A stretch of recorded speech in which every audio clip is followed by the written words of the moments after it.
नमस्कार दोस्तों, मैं नीतू विश्वकर्मा आपका स्वागत करती हूँ आपके अपने YouTube channel SSR super classes में। तो कैसे हैं आप लोग? मैं आशा करती हूँ आप लोग अच्छे होंगे और स्वस्थ होंगे। तो चलिए आज हम लोग दूसरा जो है सगुण धारा, आज हम लोग सगुण धारा के बारे में पढ़ेंगे। देखिए सगुण शाखा या सगुण धारा। तो देखिए जो है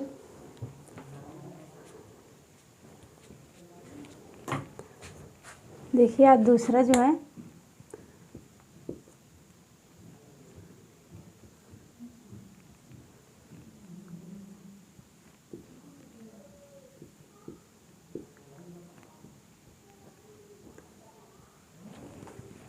सगुण धारा। देखिए सगुण धारा के प्रतिपादक आदि गुरु शंकराचार्य को माना जाता है। ये जब सगुण धारा, दूसरा पहला जो था निर्गुण धारा और दूसरा जो है सगुण धारा। सगुण धारा के प्रवर्तक जो है सगुण धारा के प्रतिपादक आदि गुरु शंकराचार्य को माना जाता है, जिन्होंने अद्वैतवाद दर्शन की रचना की। अब देखिए जो है अब हम लोग सगुण धारा के बारे में पढ़ेंगे। देखिए सगुण धारा के प्रतिपादक आदि गुरु शंकराचार्य को माना जाता है।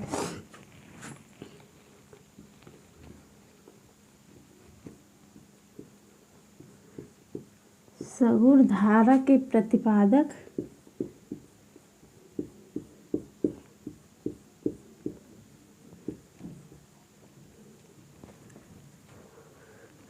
सगुण धारा के प्रतिपादक आदि गुरु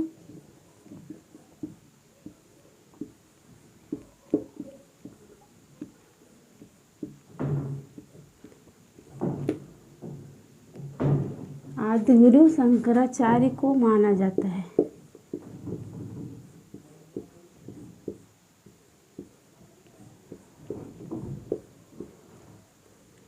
देखिए अब दूसरा जो है सगुण धारा।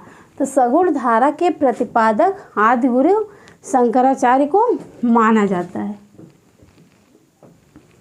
देखिए जो है आदि गुरु शंकराचार्य को माना जाता है, जिन्होंने अद्वैतवाद दर्शन की रचना की। अब जिन्होंने देखिए जो है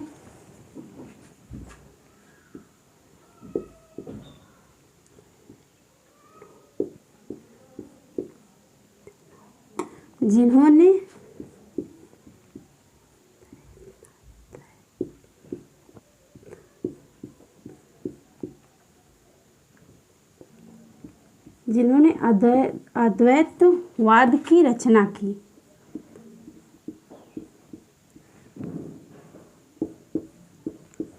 जिन्होंने अद्वैतवाद की रचना की,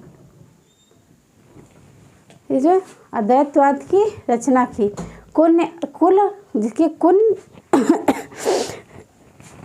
देखिए जो दूसरा सगुण धारा के प्रतिपादक आदि गुरु शंकराचार्य को माना जाता है, जिन्होंने अद्वैतवाद की रचना की।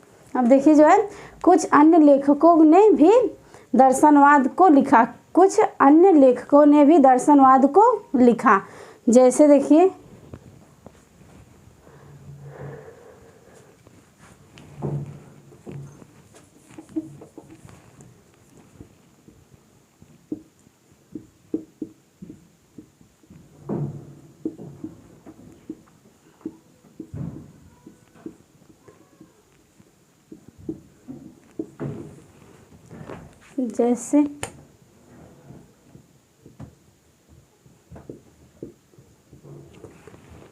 देखिए एक तरफ लेखक और एक तरफ जो है दर्शनवाद। देखिए जो है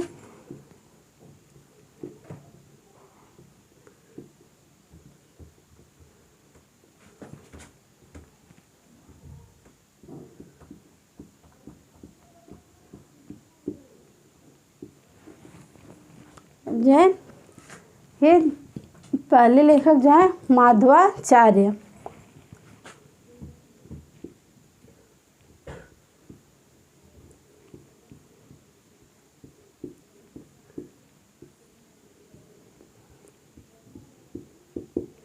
माधवाचार्य दूसरे लेखक देखिए जो है वल्लभाचार्य। वल्लभाचार्य।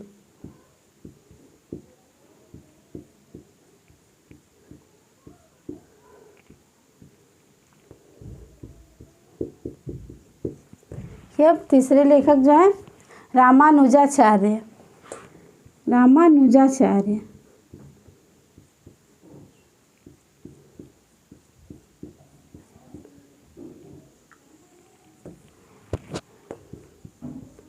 रामानुजाचार्य। अब देखिए चौथे लेखक है निकम्बाचार्य। निम्बकाचार्य। देखिए जो निम्बकाचार्य।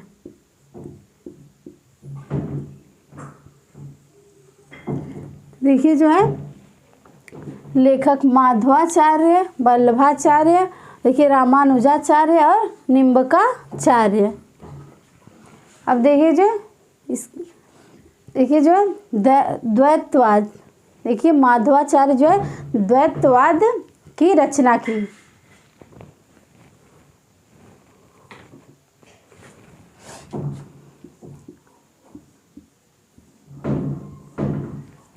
देखिए जो माधवाचार्य द्वैतवाद।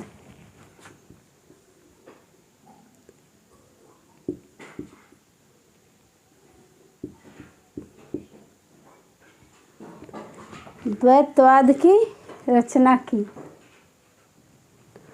देखिए जो दूसरे लेखक हैं वल्लभाचार्य। देखिए ये शुद्धाद्वैतवाद। देखिए अब जो है ये शुद्धाद्वैतवाद की रचना की।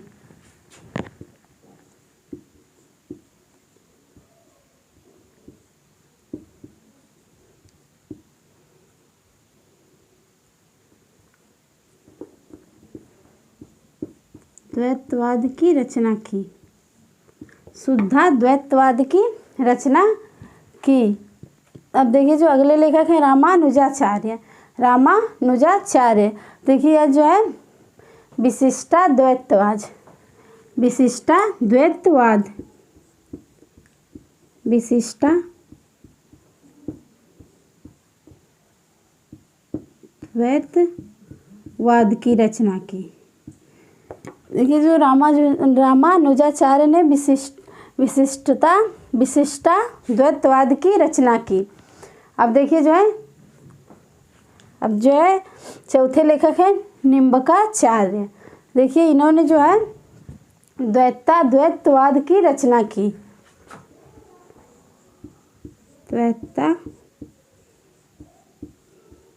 द्वैतवाद की रचना की।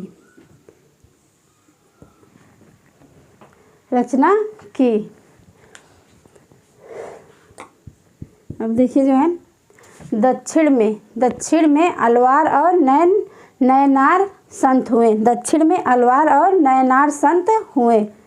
देखिए दक्षिण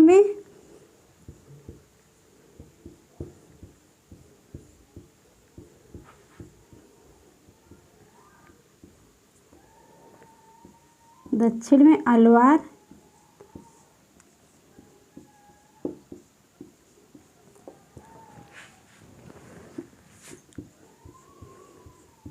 नयनार संत हुए।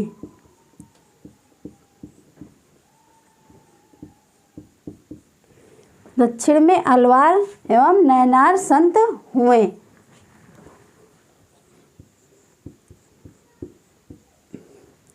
अब देखिए जो है अलवार।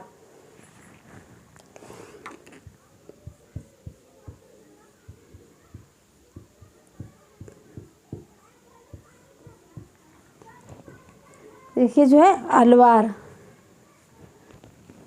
जो कि विष्णु के उपासक थे। इसलिए इन्हें वैष्णव कहते थे। देखिए जो अलवार जो कि विष्णु के उपासक थे। जो कि विष्णु के उपासक थे।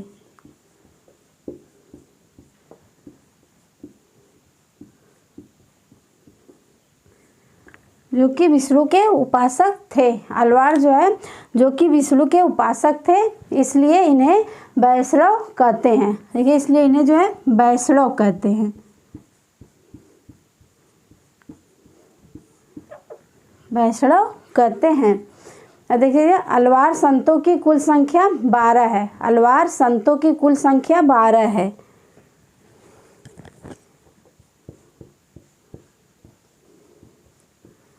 अलवार संतों की कुल संख्या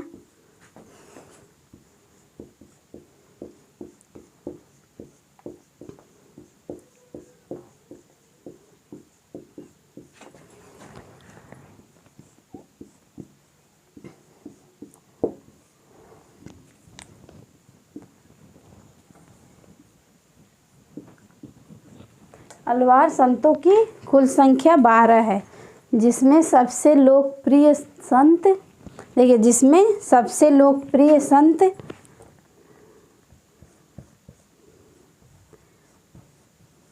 जिसमें सबसे लोकप्रिय संत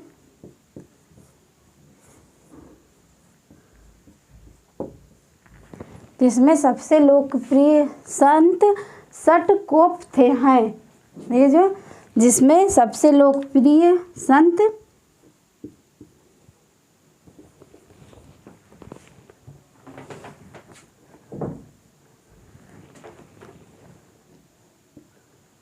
षटकोप हैं।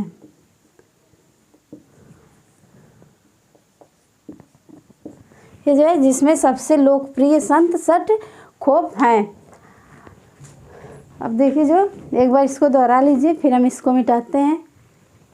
देखिए जो हम लोगों का था दूसरा जो था सगुण धारा, पहला जो था निर्गुण धारा और दूसरा जो है सगुण धारा। तो निर्गुण धारा जो हम कल पढ़ चुके थे और आज देखिए जो है सगुण धारा। देखिए सगुण धारा के प्रतिपादक आदि गुरु शंकराचार्य को माना जाता है। आदि गुरु शंकराचार्य को माना जाता है, जिन्होंने अद्वैतवाद दर्शन की रचना की। जिन्होंने अद्वैतवाद दर्शन की रचना की। देखिए जैसे लेखक, तो देखिए जो है लेखक, देखिए पहले लेखक जो है माधवाचार्य, तो इन्होंने जो है द्वैतवाद की रचना की। इन्होंने द्वैतवाद की रचना की। अब देखिए जो दूसरे लेखक हैं वल्लभाचार्य, ये इन्होंने जो है शुद्धाद्वैतवाद की रचना की। इन्होंने शुद्धाद्वैतवाद की रचना की।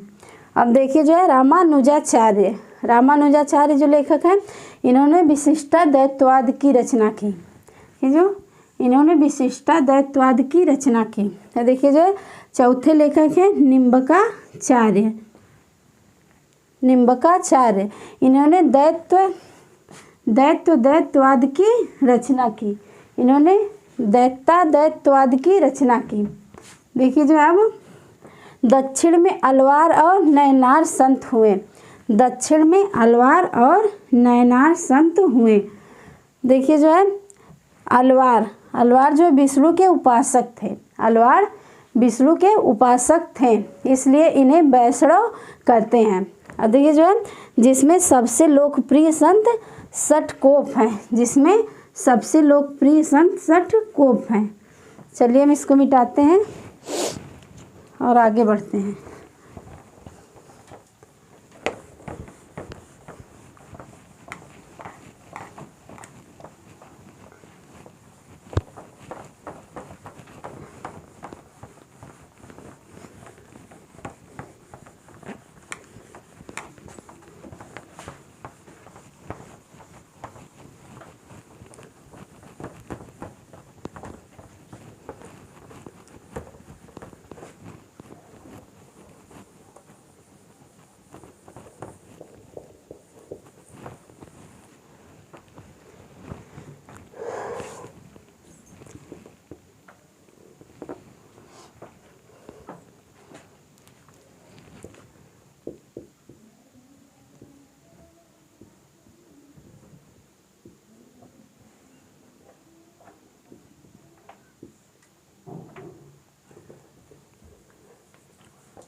देखिए जो है नयनार, जो कि शिव के उपासक थे। अलवार जो है विष्णु के उपासक थे और नयनार जो है शिव के उपासक थे, इसलिए इन्हें शैव कहते थे। देखिए जो है नयनार,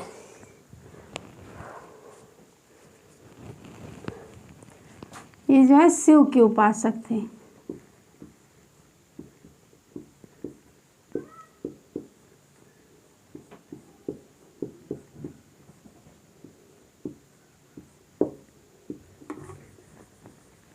ये जो है नैनार शिव के उपासक थे। अब देखिए जो इसलिए इन्हें शैव कहते हैं कि ये जो शिव के उपासक थे तो इन्हें शैव कहते हैं, शैव कहते हैं। अब देखिए जो नैनार संतों की कुल संख्या 63 है। नैनार संतों की कुल संख्या 63 है। ठीक है, नैनार संतों की कुल संख्या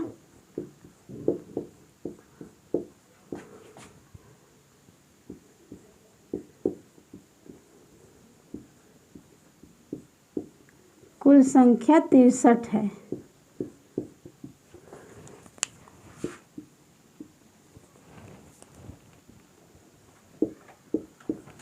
नैनार संतों की कुल संख्या 63 है। देखिए जो है जिसमें एकमात्र अलवार महिला संत अंडाला जो कि दक्षिण भारत की मीरा थी। देखिए जो है अब जिसमें एकमात्र अलवार महिला संत, ये जिसमें एकमात्र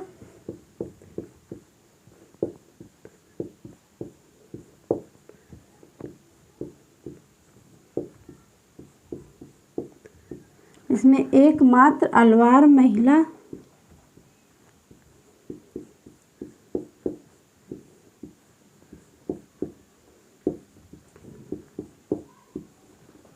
जिसमें एकमात्र अलवार महिला संत अंडाला जो कि दक्षिण भारत की मीरा थी। देखिए जो महिला संत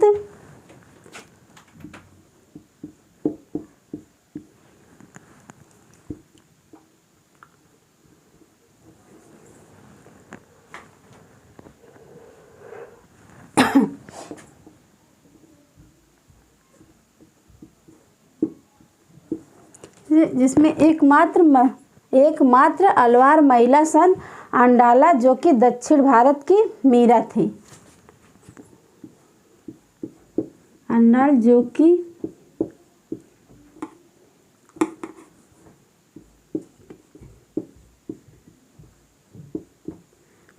दक्षिण भारत की मीरा थी।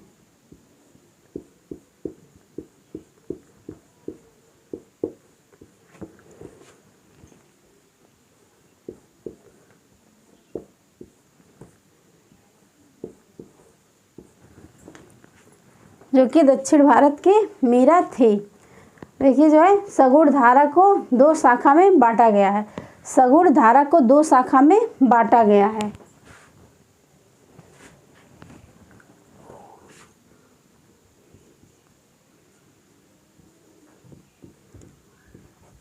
सगुण धारा को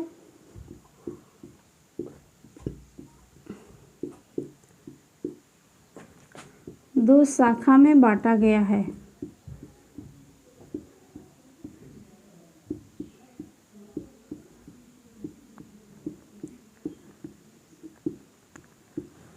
सगुण धारा को 2 शाखा में बांटा गया है।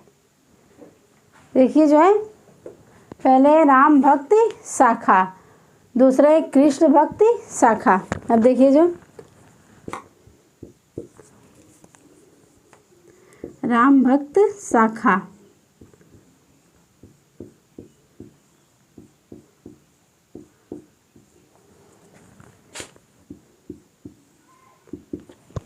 दूसरे जो है कृष्ण भक्त शाखा।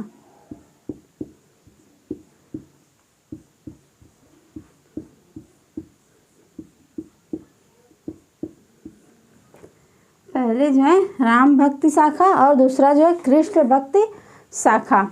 अब देखिए जो है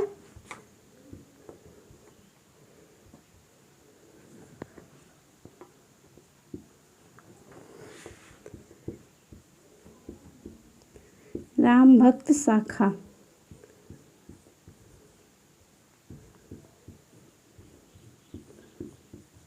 ये जो पहले है राम भक्त शाखा। देखिए इस शाखा के प्रथम कवि तुलसीदास थे। राम भक्त शाखा जो इस शाखा के प्रथम कवि तुलसीदास थे। देखिए जो इस शाखा के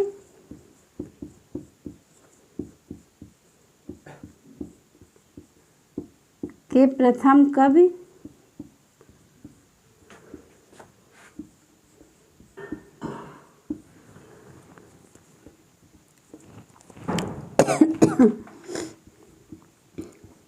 तुलसीदास थे।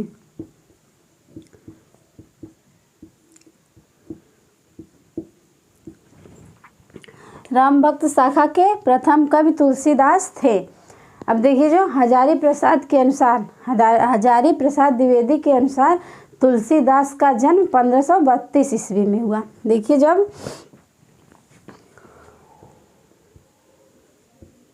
हजारी प्रसाद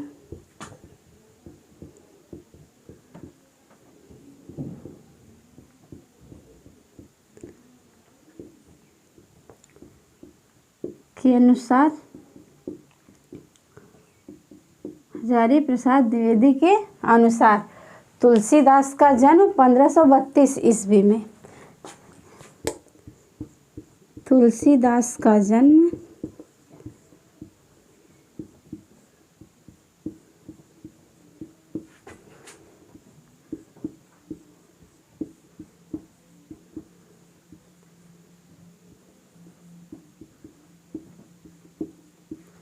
1532 हजारी प्रसाद द्विवेदी के अनुसार तुलसीदास का जन्म जो है 1532 ईस्वी में सोरो एटा में हुआ था। देखिए जो है 32 ईस्वी में सोरो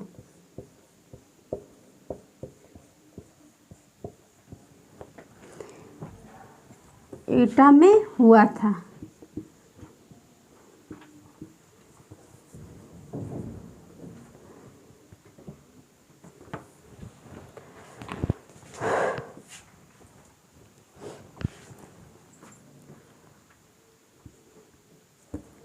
सोरो एटा में हुआ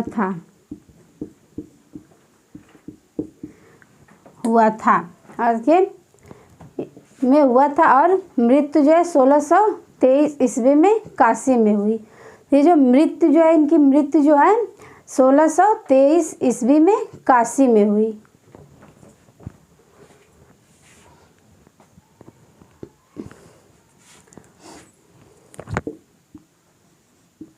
इनकी मृत्यु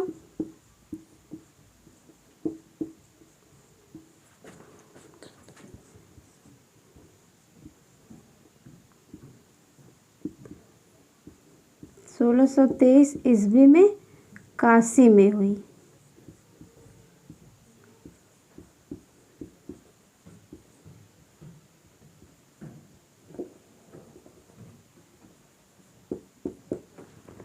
देखिए जब हजारी प्रसाद द्विवेदी के अनुसार तुलसीदास का जन्म 1532 ईस्वी में सोरो एटा में हुआ था और मृत्यु जो है 1623 ईस्वी में काशी वाराणसी के 80 घाट पर गंगा नदी के किनारे हुई। गंगा नदी के किनारे हुई। देखिए जो है इनकी मृत्यु जो है 1623 ईस्वी में, 1623 ईस्वी में। देखिए जो 1623 ईस्वी में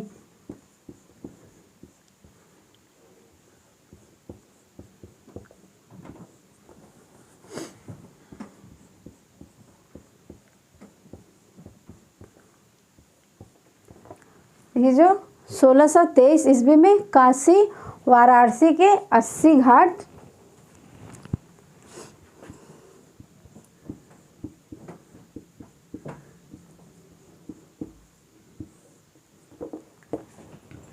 काशी के वाराणसी 80 घाट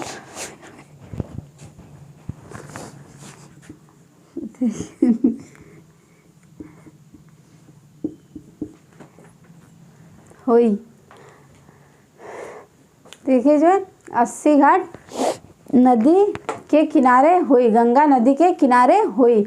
अब देखिए जो इनके पिता का नाम, इनके पिता का नाम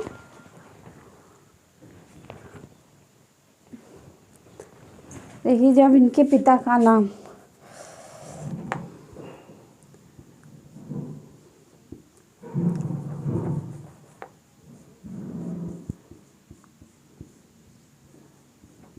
पिता का नाम आत्माराम दुबे।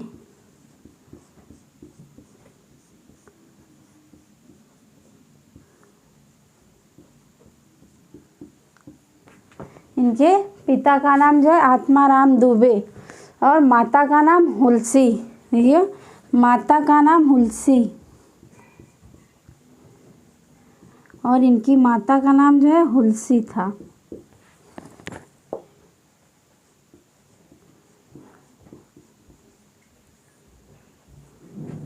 इनकी माता का नाम हुलसी और इनकी पत्नी का नाम जो है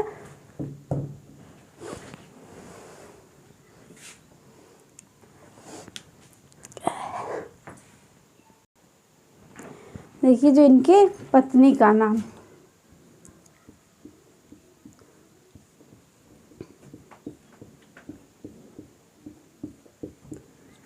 इनकी पत्नी का नाम रत्नावली था।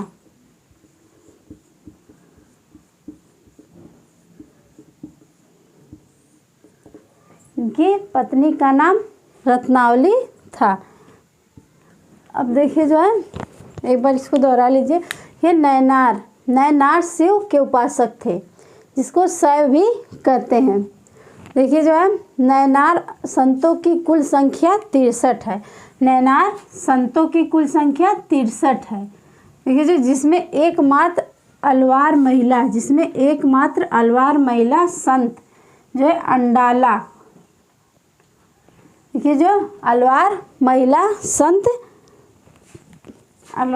संत जो है अंडाल, जो कि दक्षिण भारत की मीरा थी। अब देखिए जो सगुण धारा की 2 शाखाओं, सगुण धारा को 2 शाखाओं में बांटा गया है। पहला जो है राम भक्त शाखा और दूसरा जो है कृष्ण भक्त शाखा। तो देखिए जो पहला है राम भक्त शाखा। इस शाखा के प्रथम कवि तुलसीदास थे। इस शाखा के प्रथम कवि जो है तुलसीदास थे। अब देखिए जो है हजारी प्रसाद द्विवेदी के अनुसार तुलसीदास का जन्म जो है 1532 ईस्वी में सोरोएटा में हुआ था। इनकी मृत्यु जो है 1623 ईस्वी में। इनकी मृत्यु जो है 1623 ईस्वी में काशी वाराणसी के 80 घाट में हुई। अब देखिए जो इनके पिता का नाम जो है आत्माराम दुबे और इनकी माता का नाम जो है हुलसी और इनकी पत्नी का नाम जो है रत्नावली। चलिए हम इसको मिटाते हैं।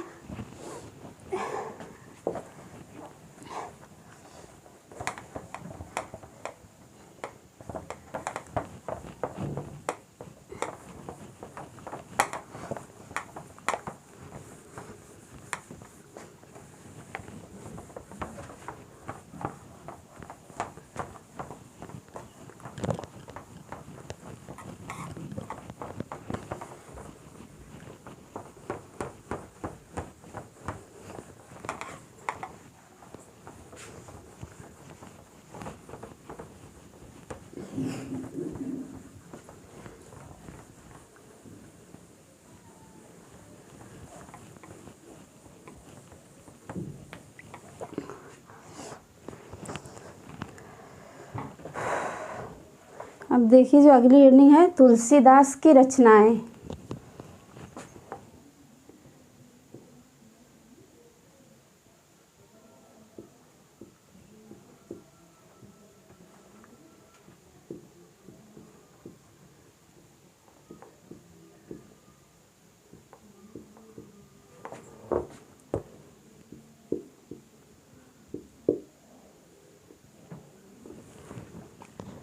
तुलसीदास की रचनाएं देखिए जो है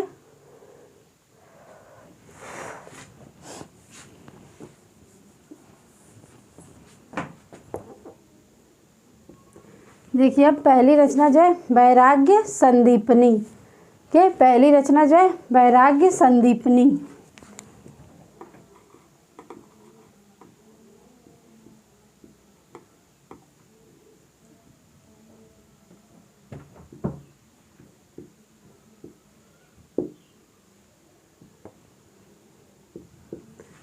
वैराग्य संदीपनी।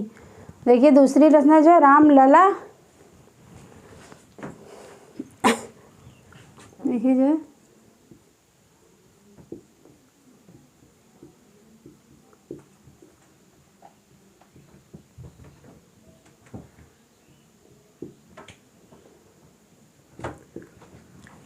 जो है रामलला नछू। अब देखिए जो जानकी मंगल। अगला जो है जानकी मंगल।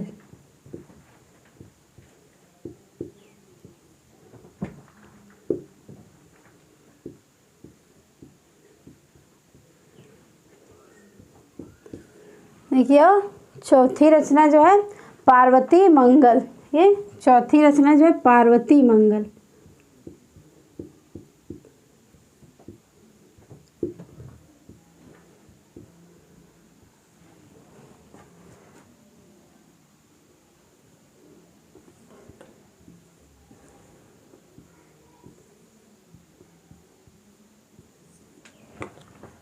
देखिए अब पार्वती मंगल।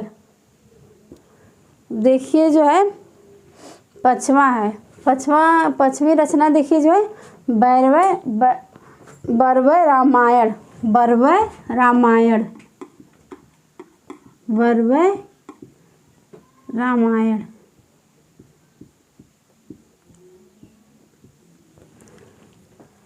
अब देखिए जो है छठा जो है गीतावली। छठा जो है गीतावली।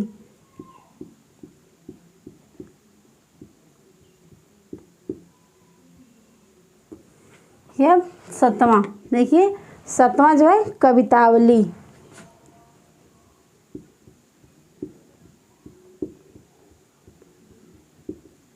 देखिए आठवां जो है दोहावली। दोहावली।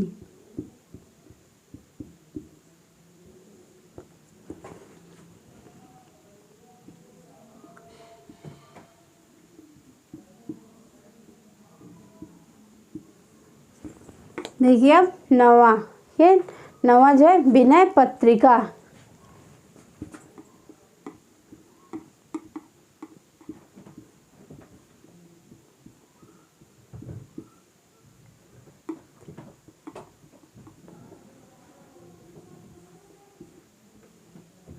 विनय पत्रिका। देखिए 10वां जो है कृष्ण गीतावली।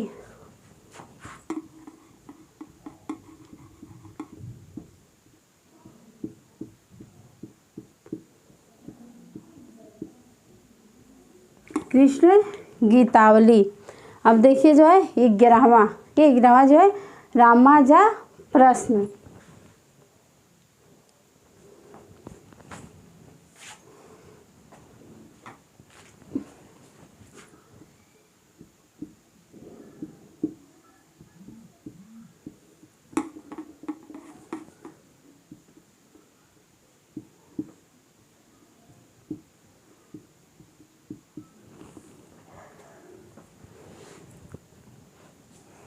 देखिए 12वां जो है रामचरित मानस।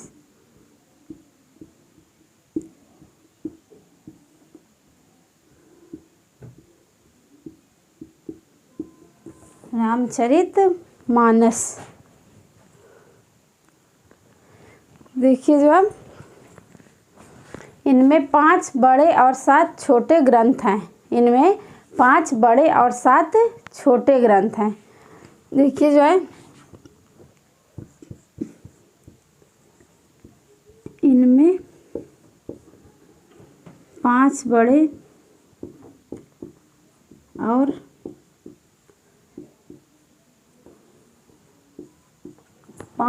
और 7 छोटे ग्रंथ हैं।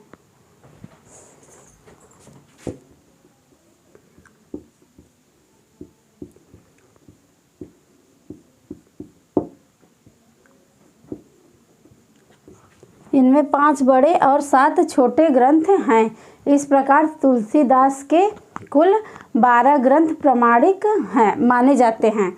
अब देखिए जो है इस प्रकार तुलसीदास के कुल इस प्रकार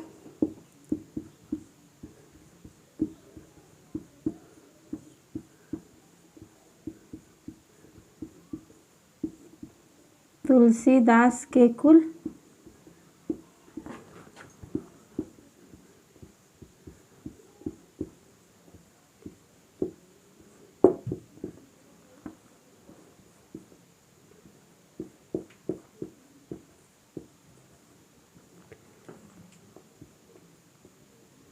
इस प्रकार तुलसीदास के कुल 12 ग्रंथ प्रामाणिक माने जाते हैं। प्रामाणिक माने जाते हैं।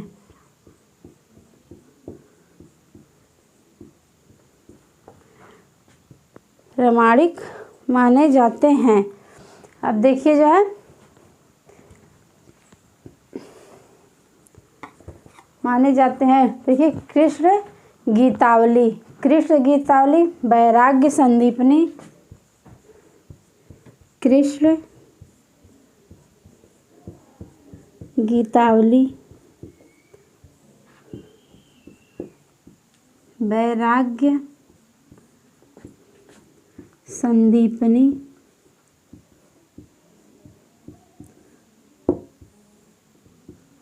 कृष्ण गीतावली वैराग्य संदीपनी और कवितावली दोहावली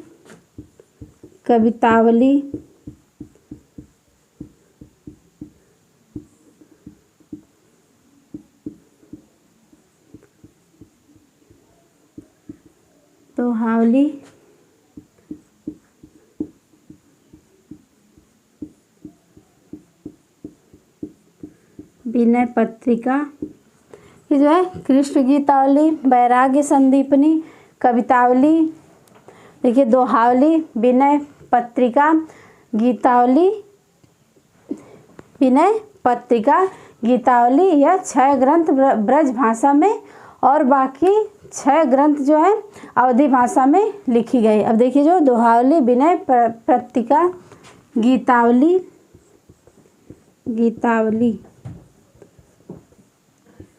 विनय पत्रिका गीतावली, यह 6 ग्रंथ जो है ब्रज भाषा में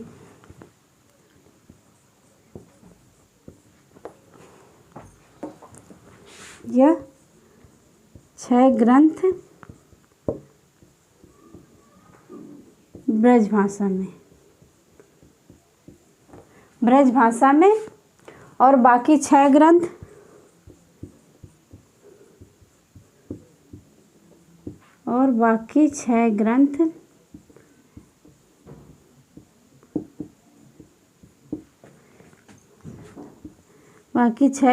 अवधी भाषा में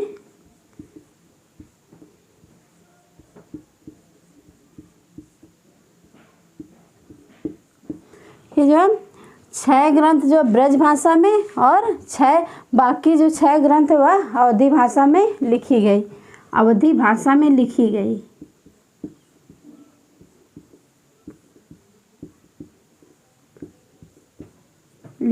है। अब देखिए जो है अब तुलसीदास के उपनाम। अब जो है तुलसीदास के उपनाम,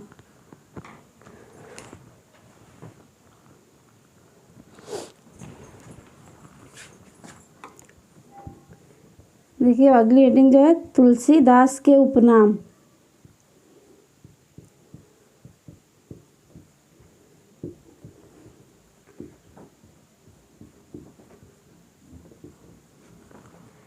तुलसीदास के उपनाम। नाभादास ने इन्हें कलिकाल का वाल्मीकि कहा। नाभादास ने इन्हें कलिकाल का वाल्मीकि कहा।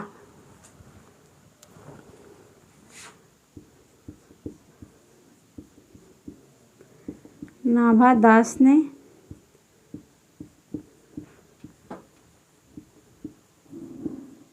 इन्हें कलिकाल का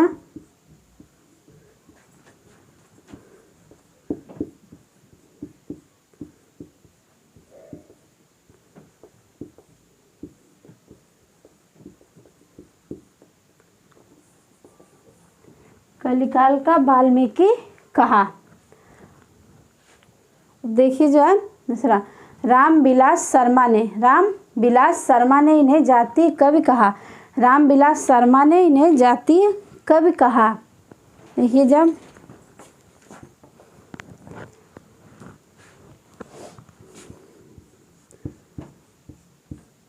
रामविलास शर्मा ने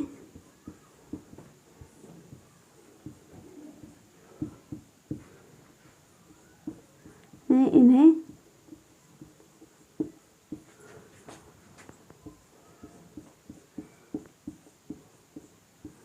जातीय कवि कहा।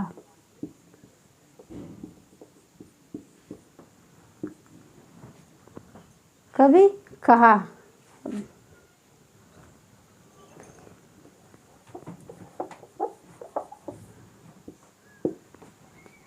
फिर नाभादास ने इन्हें कलिकाल का वाल्मीकि कहा। देखिए रामविलास शर्मा ने इन्हें जातीय कवि कहा। देखिए अमृतलाल नागर ने इन्हें मानस का हंस कहा।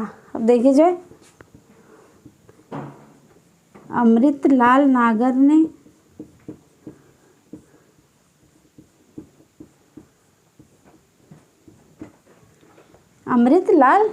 ने इन्हें मानस का हंस कहा।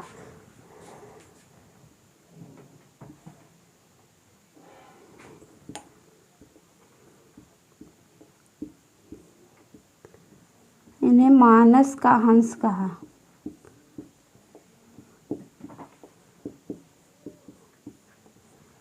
ये जो है अमृतलाल नागर ने इन्हें मानस का हंस कहा।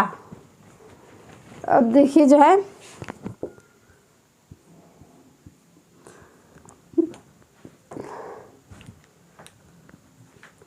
जो है तुलसीदास की रचनाएं। ये एक बार इसको हम दोहरा लेते हैं। ये जो पहला जो है वैराग्य संदीपनी, दूसरा जो है रामलला नछू, तीसरी रचना जो है जानकी मंगल, चौथी रचना जो है पार्वती मंगल, और पांचवी रचना जो है बरवय रामायण, छठवीं जो है गीतावली, सातवीं जो है कवितावली, और आठवीं रचना जो है दोहावली। देखिए नौवीं रचना जो है विनय पत्रिका, और 10वीं रचना जो है कृष्ण गीतावली, और देखिए जो है 11वीं रचना है रामाज्ञा प्रश्न, और 12वीं रचना जो है रामचरित मानस। अब देखिए जो इनमें 5 जो है बड़े और 7 छोटे ग्रंथ हैं। इस प्रकार तुलसीदास के कुल 12 ग्रंथ प्रमाणिक हैं। इस प्रकार तुलसीदास के कुल 12 ग्रंथ प्रमाणिक हैं। देखिए जो है कृष्ण गीतावली, देखिए वैराग्य संदीपनी है, कवितावली, दोहावली, विनय पत्रिका और गीतावली। यह 6 ग्रंथ जो है ब्रज भाषा में लिखी गई है। यह 6 ग्रंथ जो है ब्रज भाषा में लिखी गई है, और बाकी 6 ग्रंथ जो है अवधी भाषा में लिखी गई है।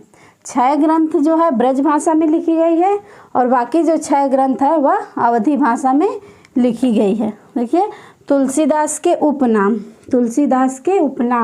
देखिए नाभादास ने इन्हें कलिकाल का वाल्मीकि कहा। नाभादास ने इन्हें कलिकाल का वाल्मीकि कहा।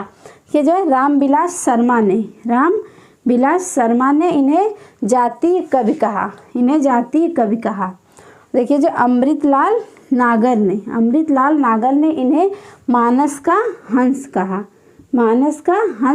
कहा। अब देखिए हम इसको मिटाते हैं।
अब देखिए जो है तुलसीदास की पहली रचना, तुलसीदास की पहली रचना रामचरितमानस भी, जो इन्होंने सबसे पहले रसखान को सुनाई।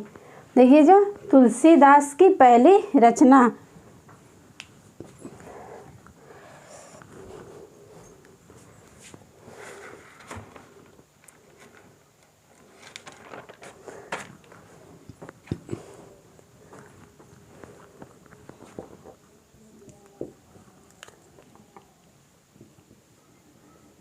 तुलसीदास की पहली रचना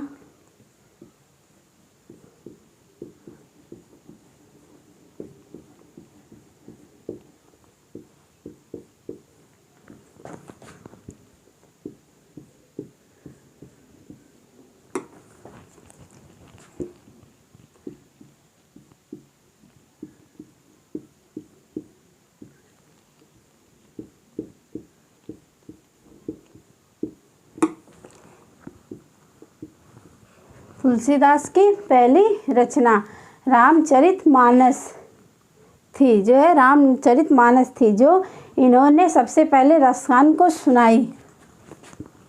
मानस थी जो इन्होंने सबसे पहले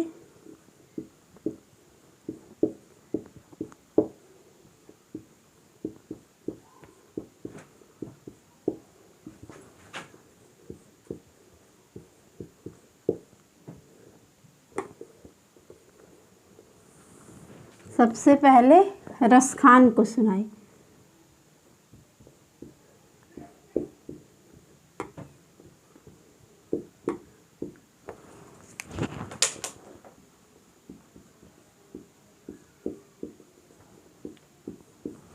सबसे पहले रसखान को सुनाई। देखिए नाभादास की पहली रचना, अब देखिए जो नाभादास की पहली रचना भक्त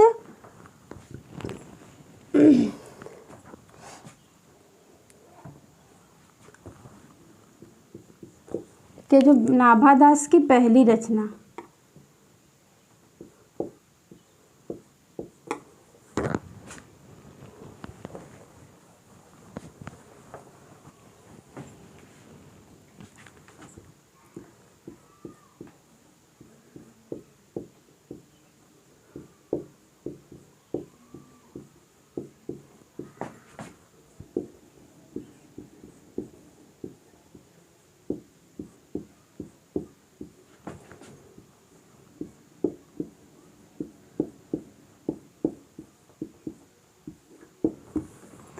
है, नाभादास की पहली रचना भक्तमाल है। इनकी पहली रचना जो भक्तमाल है।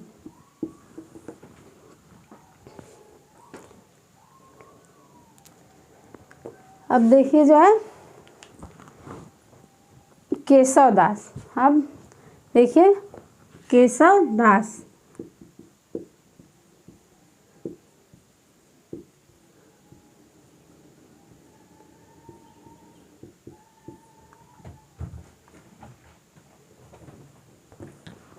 केशवदास इनका जन्म जो है 1555 ईस्वी में, इनका जन्म जो है 1555 ईस्वी में और मृत्यु जो है 1617 ईस्वी में हुई।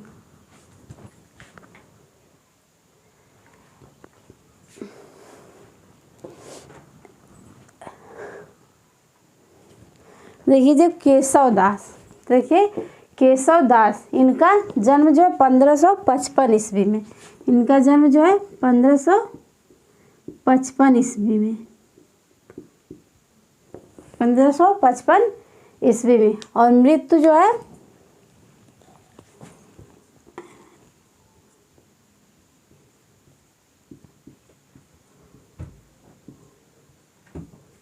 है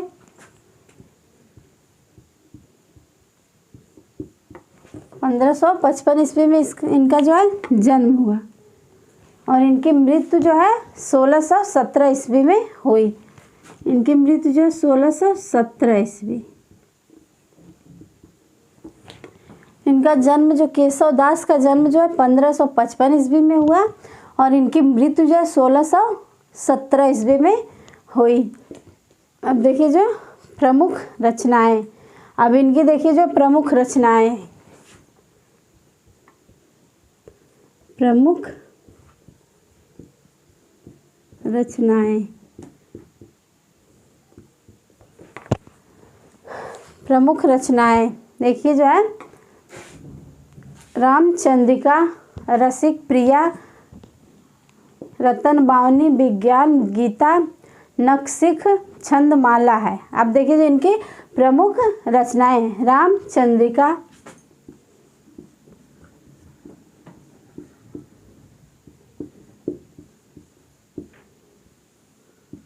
रामचंद्रिका, रसिक प्रिया,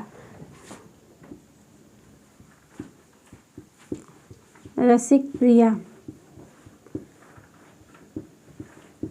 रसिक प्रिया। देखिए रतन बावनी, रतन बावनी,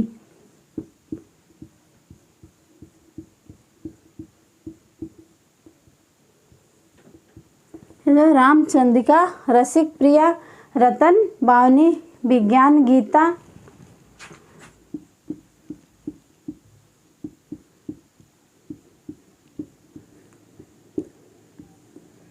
विज्ञान गीता, नखशिख,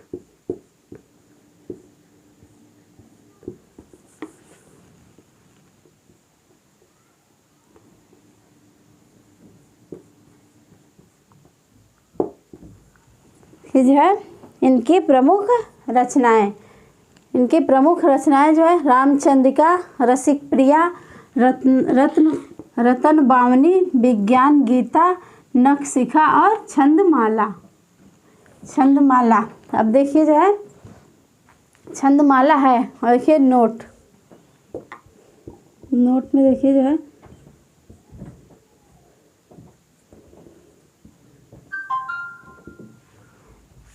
ये नोट पहला है, नोट पहला जो है रामचरितमानस की ईर्ष्या ने, रामचरित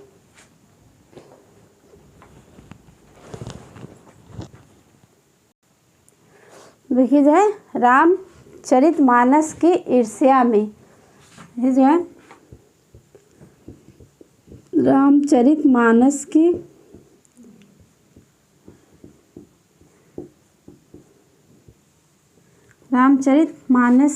ईर्ष्या में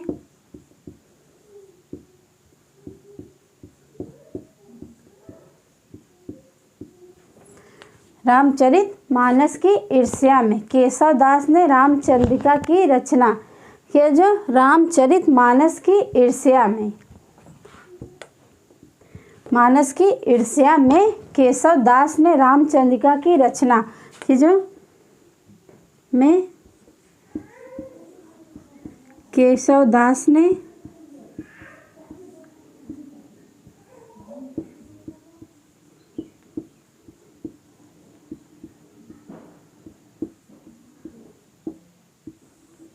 जो है रामचरितमानस की ईर्ष्या में केशव दास ने रामचंद्रिका की रचना एक दिन में की। रामचंद्रिका की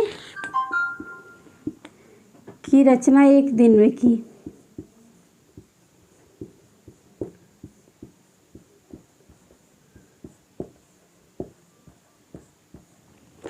एक दिन में की।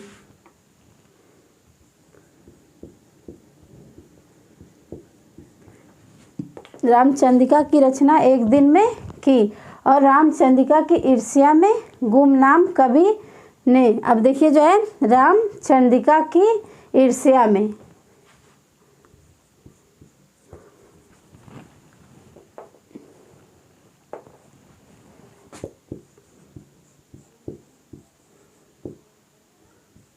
और रामचंद्रिका की ईर्ष्या में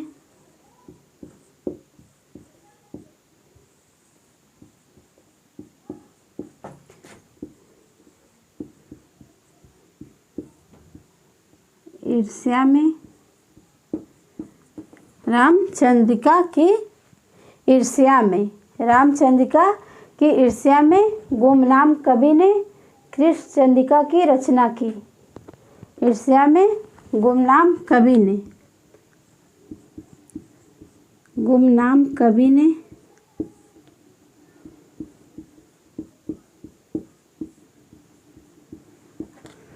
कवि ने कृष्ण चंद्रिका की रचना की?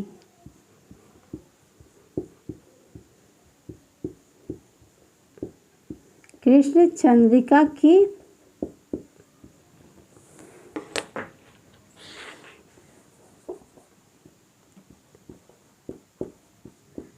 रचना की है? रामचरितमानस की ईर्ष्या में केशव दास ने रामचंद्रिका की रचना एक दिन में की और रामचंद्रिका की ईर्ष्या में गुमनाम कवि ने कृष्ण चंद्रिका की रचना की। अब देखिए जो है रायमल की पहली रचना, देखिए जो है रायमल की पहली रचना। अब देखिए जो है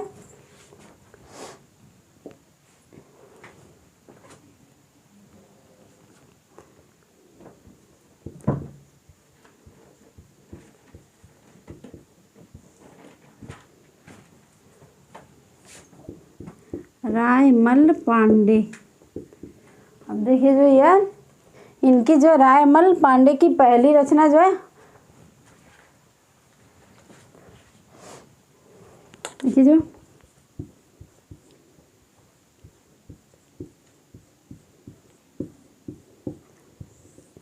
देखिए जो इनके पहली रचना है जो हनुमत चरित। अब देखिए जो है लाल दास, देखिए जो है लाल दास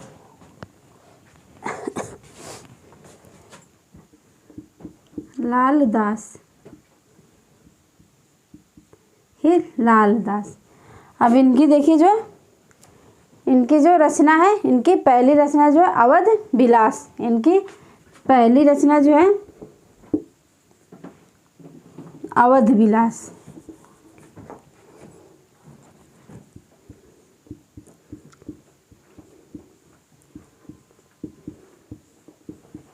की पहली रचना जो अवध विलास।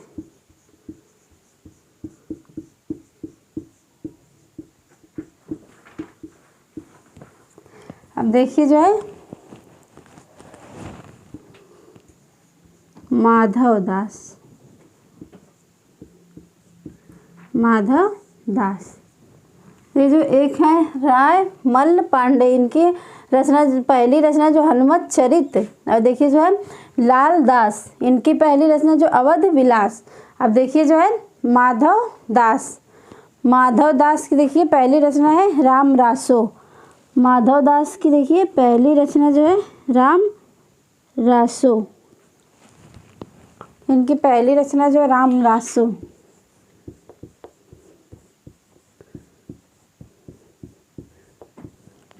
राम रासो इनकी जो है पहली रचना है।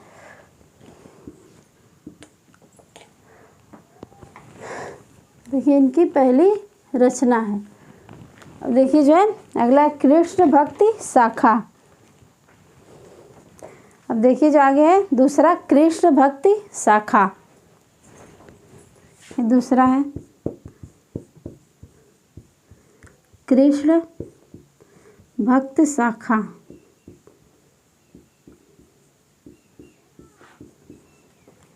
कृष्ण भक्त शाखा।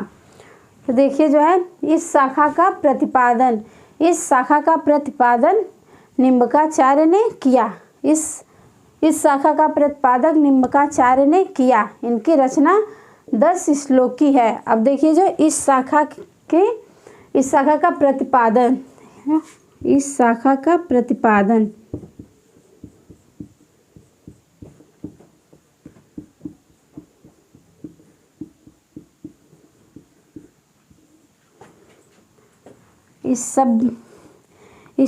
प्रतिपादन निम्बकाचार्य।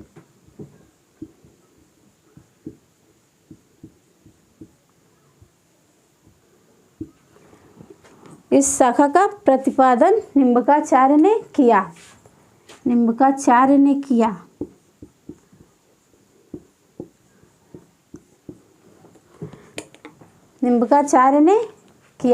इनकी रचना देखिए, इनकी रचना जो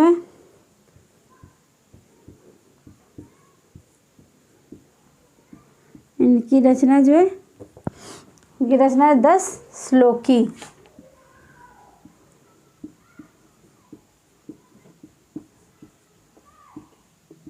इनकी रचना जो 10 श्लोकी है,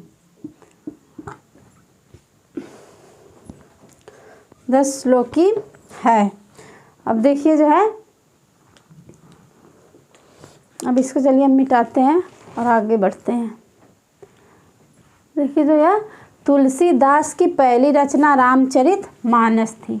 तुलसीदास की पहली रचना जो है रामचरित मानस थी, जो इन्होंने सबसे पहले रसखान को सुनाई, जो इन्होंने सबसे पहले रसखान को सुनाई। नाभादास की पहली रचना भक्तमाल है। नाभादास की पहली रचना भक्तमाल है। देखिए जो केशवदास, अब केशवदास का जन्म जो है 1555 ईस्वी में हुआ।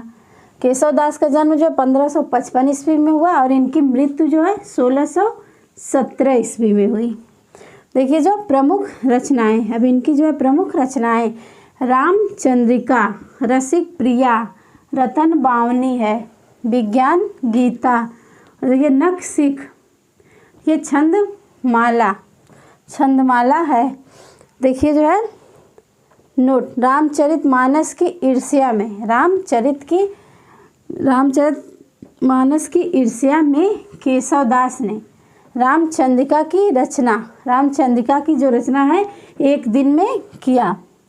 और रामचंद्रिका की ईर्ष्या में, अब जो है रामचंद्रिका की ईर्ष्या में गुमनाम कवि, ये रामचंद्रिका की ईर्ष्या में गुमनाम कवि ने कृष्ण चंद्रिका की रचना की है।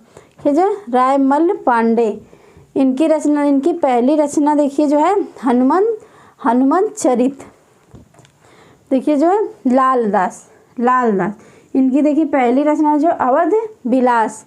देखिए जो है माधवदास की पहली रचना जो है राम रासो।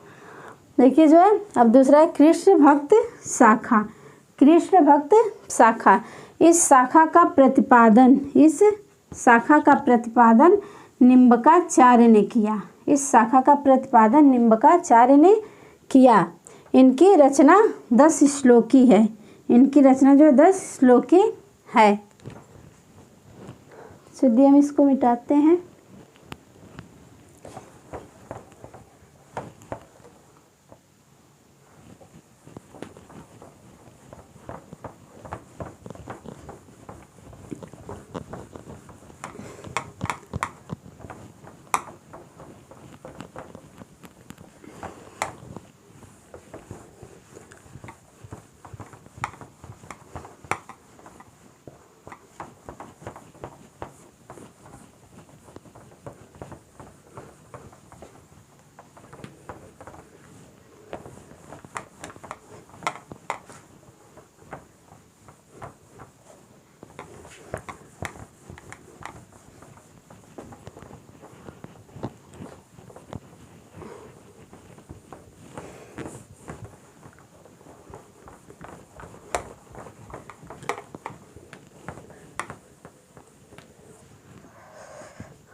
देखिए जो श्री भट्ट और उनके शिष्य हरिव्यास देव ने, देखिए जो श्री भट्ट और उनके शिष्य हरिव्यास देव ने इस शाखा को आगे बढ़ाया। देखिए जो है श्री भट्ट और उनके शिष्य हरिव्यास देव ने, देखिए जो है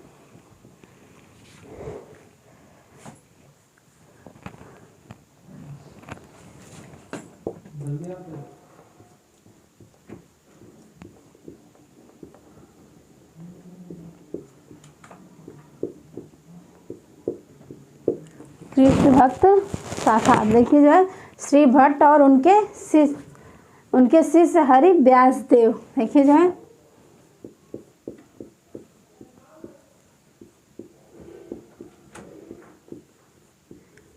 श्री भट्ट और उनके शिष्य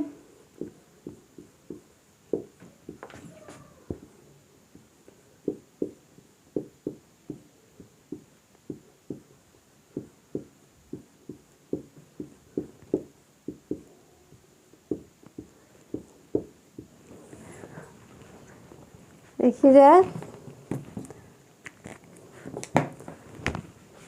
श्री भट्ट और उनके शिष्य हरिव्यास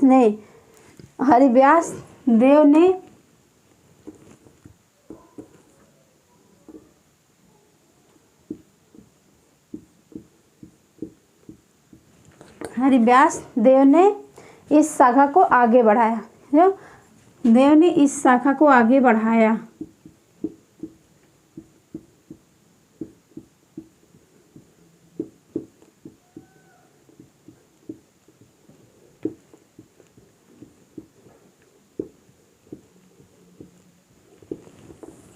इस शाखा को आगे बढ़ाया। और देखिए जो अगला है श्री भट्ट की रचनाएं। अब देखिए जो श्री भट्ट की रचनाएं, श्री भट्ट की रचनाएं।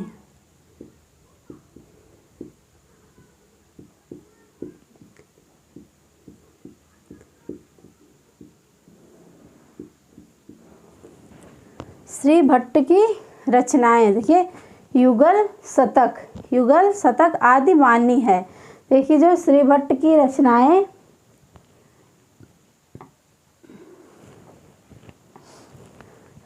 देखिए जो श्री भट्ट की रचनाएं युगल शतक,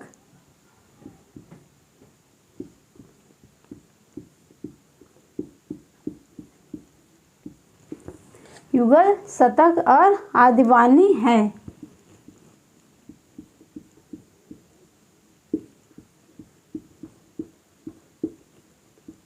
आदिवानी है।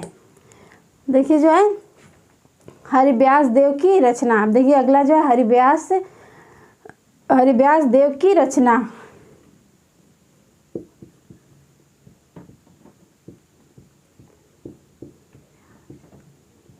हरिव्यास देव की रचना।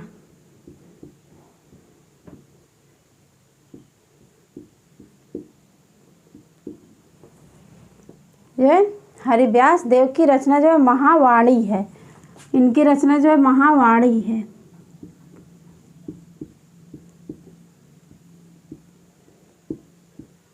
महावाणी है।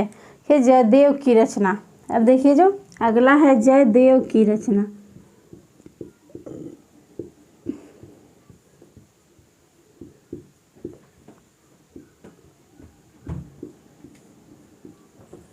जयदेव की रचना। ये इनकी रचना जो गीत गोविंद है। इनकी रचना जो है गीत गोविंद।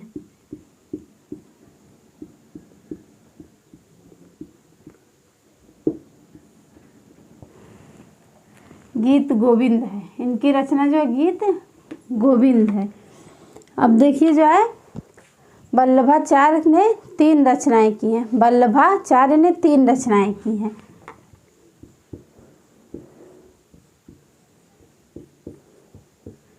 वल्लभाचार्य ने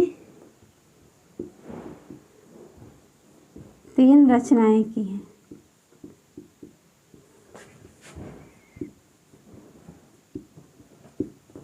वल्लभाचार्य ने 3 रचनाएं की हैं। देखिए पहला जो पूर्व मीमांसा भाष्य। देखिए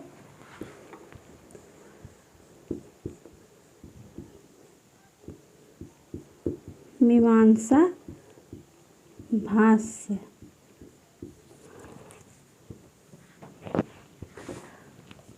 अब देखिए जो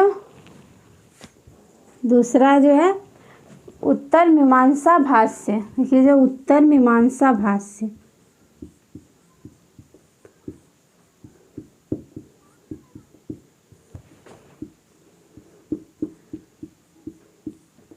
उत्तर मीमांसा भाष्य।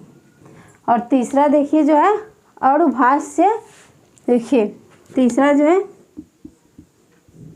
अणुभाष्य।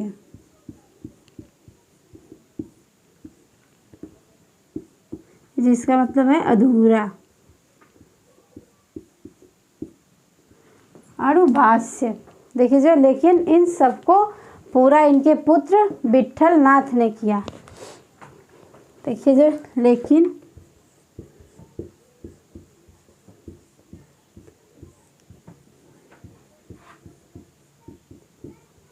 इन सबको पूरा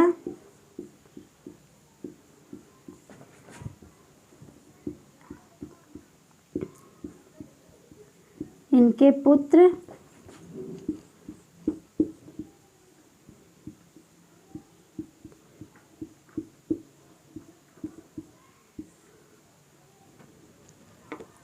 लेकिन इन सबको पूरा इनके पुत्र विट्ठल नाथ ने किया।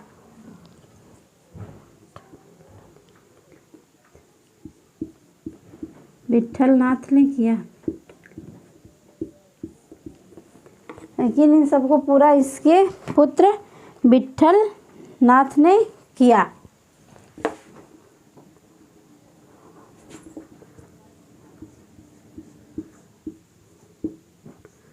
विट्ठल नाथ ने किया।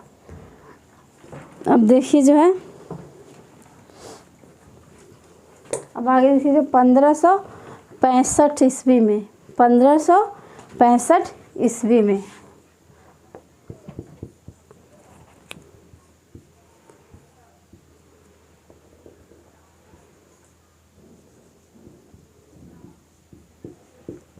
हमें 1565 ईस्वी में विट्ठल नाथ ने अपने 4 शिष्यों 1565 ईस्वी में विट्ठल नाथ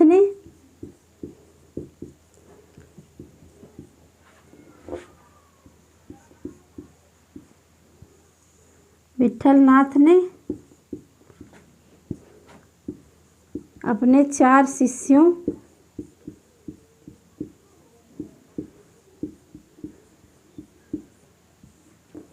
जो है 1565 ईस्वी में 1565 ईस्वी में विट्ठल नाथ ने अपने 4 शिष्यों और वल्लभाचार्य के 4 शिष्यों को मिलाकर, देखिए जो अपने 4 शिष्यों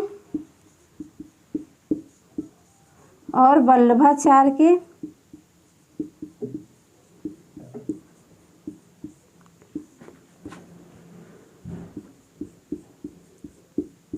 वल्लभाचार्य के 4 शिष्यों को मिलाकर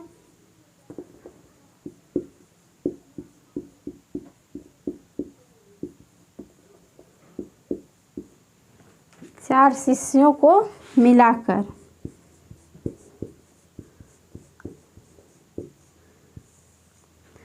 अपने 4 शिष्यों और वल्लभाचार्य के साथ 4 शिष्यों को मिलाकर अष्टछाप की स्थापना किया। अष्टछाप की स्थापना किया, जो अष्टछाप की स्थापना किया।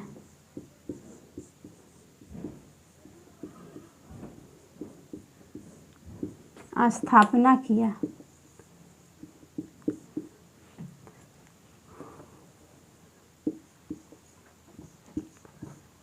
अष्टछाप की स्थापना किया।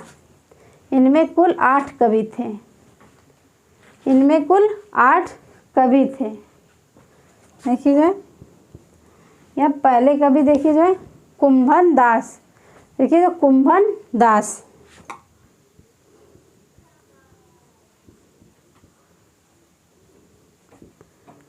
देखिए पहले कवि जो है कुंभन दास पहले अष्टछापी कवि कहते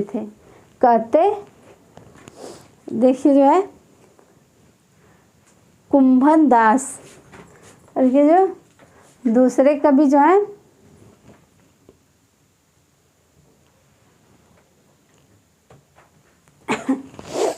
अब देखिए जो दूसरा, देखिए अब दूसरे कवि जो है कृष्णदास।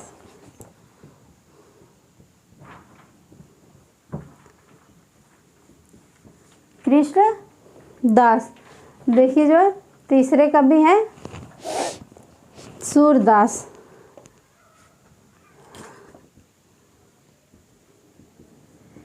सूरदास। देखिए चौथे कवि हैं परमानंद दास। परमानंद दास।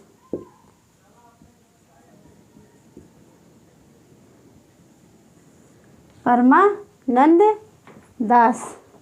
अब देखिए चौथे जो है चित स्वामी। देखिए पांचवें जो है कवि चित स्वामी।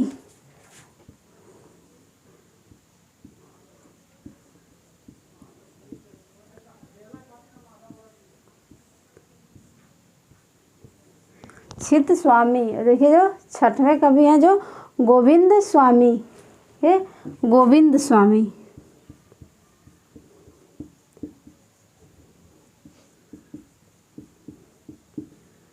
गोविंद स्वामी। अब देखिए जो चतुर्भुज दास, ये जो है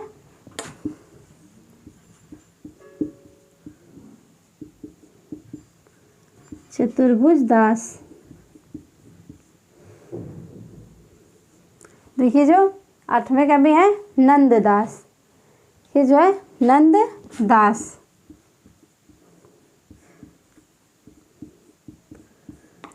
नंददास। देखिए जो है, देखिए जो यह, और देखिए जो यह अछित स्वामी, गोविंद स्वामी, चतुर्भुज दास और नंददास, यह चारों जो है, यह चारों कवि विट्ठल नाथ के शिष्य हैं। तो यह चारों कवि देखिए जो है